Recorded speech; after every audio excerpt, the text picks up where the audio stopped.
What have you lost as a result of Ms. Heard making these allegations against you? Nothing less than everything.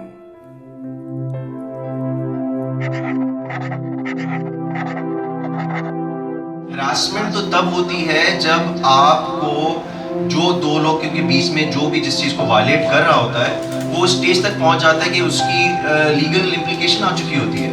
Pakistan जैसी जगह पे जहाँ पे हम लोग अपने आप को इस्लामी मुआशरा कहते हैं, I think we need to come out of this hypocrisy.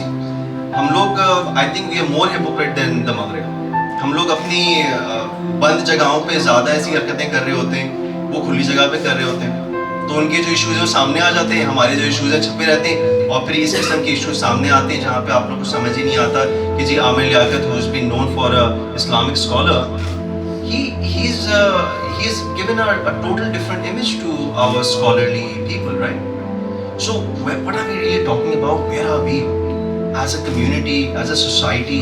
हम कहाँ पे खड़े हैं? ये मेरे हिसाब से तो it's a moment of awareness, और I believe कि जब when society hits the rock bottom, जब आप मुआशरे की उस जगह पे आ जाते हैं जहाँ पे आपके अंदर टोटल डिसेंसिटाइजेशन हो जाती है, ये टुवर्ड्स डिसेंसिटाइजेशन का मतलब होता है कि हमारे अंदर एक चीज़ की हिस्सी ख़त्म हो जाए।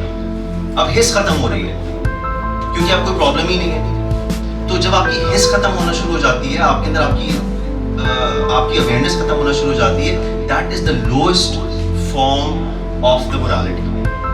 फिर उसके बाद जो गंद होती है, जो बुराई होती है, वो मुआशरे का हिस्सा बन जाती है।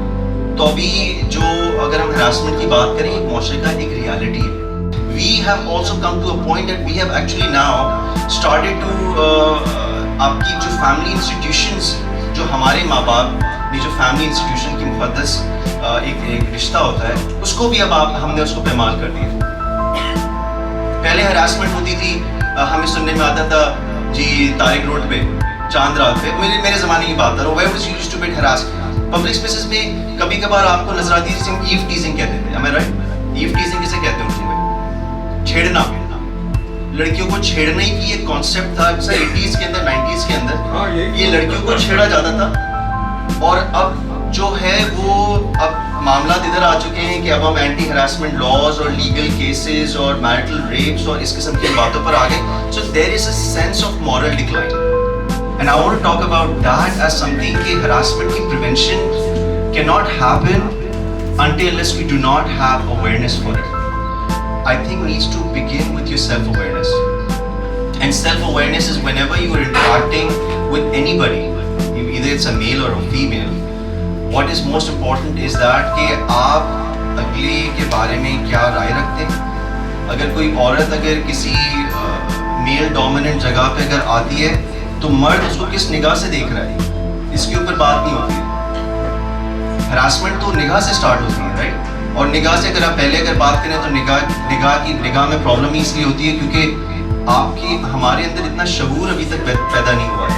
एज अ सोसाइटी हमारे अंदर इतनी अवेयरनेस ही नहीं पैदा हुई है what it means to be a man, what it means to be a woman, how do you respect people's space. तो मगरिब के अंदर इस वक्त स्पेस के ऊपर बहुत ज़्यादा डिस्कशन हो रहा है कि gender balance, inclusion, women empowerment, me too movements, ये तमाम की तमाम जो प्रॉब्लम्स जो इस वक्त हम फेस कर रहे हैं उस वजह से कर रहे होते हैं because there is a problem where there is a disbalance between a man and a woman generally, और any two people where they actually start violating their space. मगरिब के अंदर बच्चों को ये बात बताई जाती है कि what does it mean to have a personal space, what is a no and what is a yes. तो जहाँ पे आप स्पेस वायलेट करेंगे लोगों की, वहाँ पे आपकी हरासमेंट स्टार्ट हो जाती है। I would like the women to come up, and we as men should really start listening to them, and probably men should also talk about the same issue because we are together in this war. Thank you so much.